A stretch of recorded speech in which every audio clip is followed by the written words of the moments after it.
Bonjour et bienvenue dans cette nouvelle édition de Sur le Net, l'émission qui rend l'actualité internationale toujours plus nette. Au sommaire aujourd'hui, opposants et partisans du président vénézuélien s'affrontent par hashtag interposé. Les internautes turcs dénoncent une décision de justice.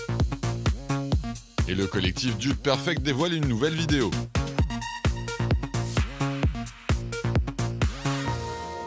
À l'occasion de son adresse annuelle à la nation la semaine dernière, Nicolás Maduro a déclaré qu'il allait prendre une série de mesures pour lutter plus efficacement contre la crise économique qui touche son pays. Une allocution au cours de laquelle le président du Venezuela s'est notamment engagé à augmenter de 15% le salaire minimum, tout en promettant que son gouvernement continuera de financer les programmes d'aide aux plus démunis. Des déclarations qui ont suscité de vives réactions sur la toile locale. Les partisans du président vénézuélien sont en effet nombreux à être rapidement montés au créneau sur le web pour saluer les annonces effectuées par Nicolás Maduro.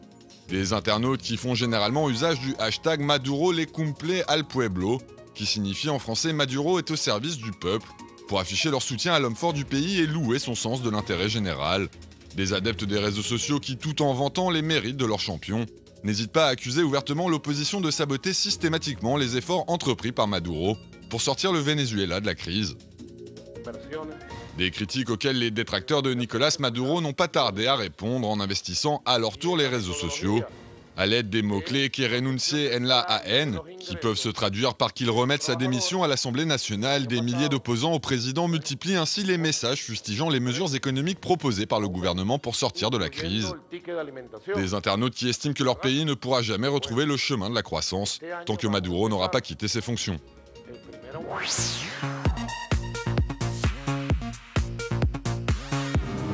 Alors qu'il prenait part aux manifestations qui ont embrasé la Turquie en juin 2013, Ali Ismail Korkmaz a été passé à tabac en pleine rue par deux policiers. Plongé dans un profond coma, le jeune homme de 19 ans est mort quelques jours plus tard des suites de ses blessures. La semaine dernière, une cour de la ville de Kayseri a rendu son verdict dans cette affaire, condamnant les coupables à des peines de 10 ans de prison. Des sentences jugées trop clémentes par de nombreux citoyens du pays qui ont décidé d'exprimer leur indignation dans les rues et sur la toile locale. Ils sont ainsi des milliers sur les réseaux sociaux à employer le hashtag Justice pour Ali Ismail Korkmaz pour dénoncer le comportement des autorités judiciaires turques dans cette affaire. Un mot-clé également utilisé par tous ceux qui s'étaient réunis devant le tribunal à l'heure du jugement. Un rassemblement qui s'est rapidement transformé en face-à-face violent avec les forces de l'ordre, comme en témoignent ces images qui circulent en ligne.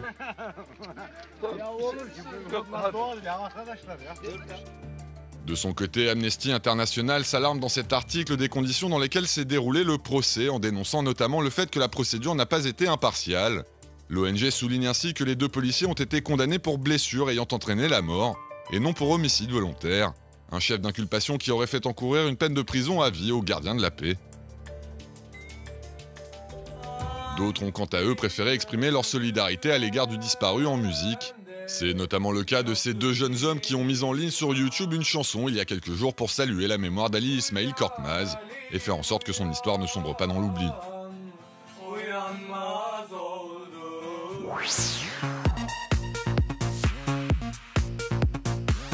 Save KPK est le hashtag qu'utilisent des milliers d'Indonésiens pour dénoncer l'incarcération vendredi dernier de Bambang Widjojanto, un haut responsable de la KPK, la commission d'éradication de la corruption dans le pays. Pour bon nombre d'adeptes des réseaux sociaux, cette arrestation n'est en effet ni plus ni moins qu'une manœuvre destinée à empêcher la fameuse commission d'effectuer son travail, après qu'elle a accusé le futur chef de la police nationale indonésienne d'avoir touché des pots de vin dans le passé. Une importante mobilisation destinée à obtenir la libération rapide du détenu.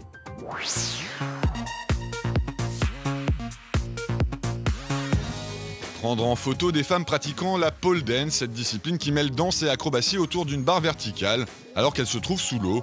C'est le travail original que réalise le photographe de mode américain Brett Stanley, une initiative qui offre un résultat particulièrement esthétique, à retrouver sur le site brettstanleyphoto.com.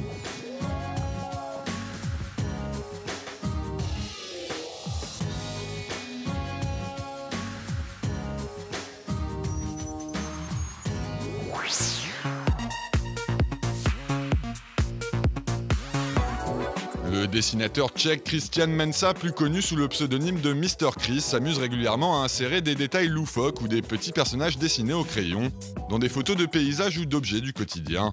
Résultat, des créations pleines d'humour dans lesquelles le réel interagit avec la fiction. Un travail que les internautes pourront apprécier sur le compte Instagram de l'artiste.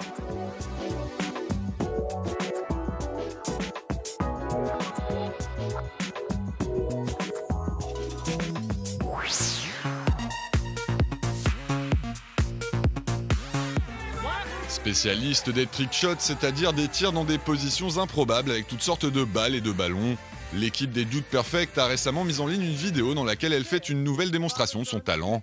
Un clip dans lequel les membres du collectif sont cette fois accompagnés de leur papa pour réaliser des lancers tous plus techniques les uns que les autres. Une initiative décalée à visionner dans son intégralité sur YouTube.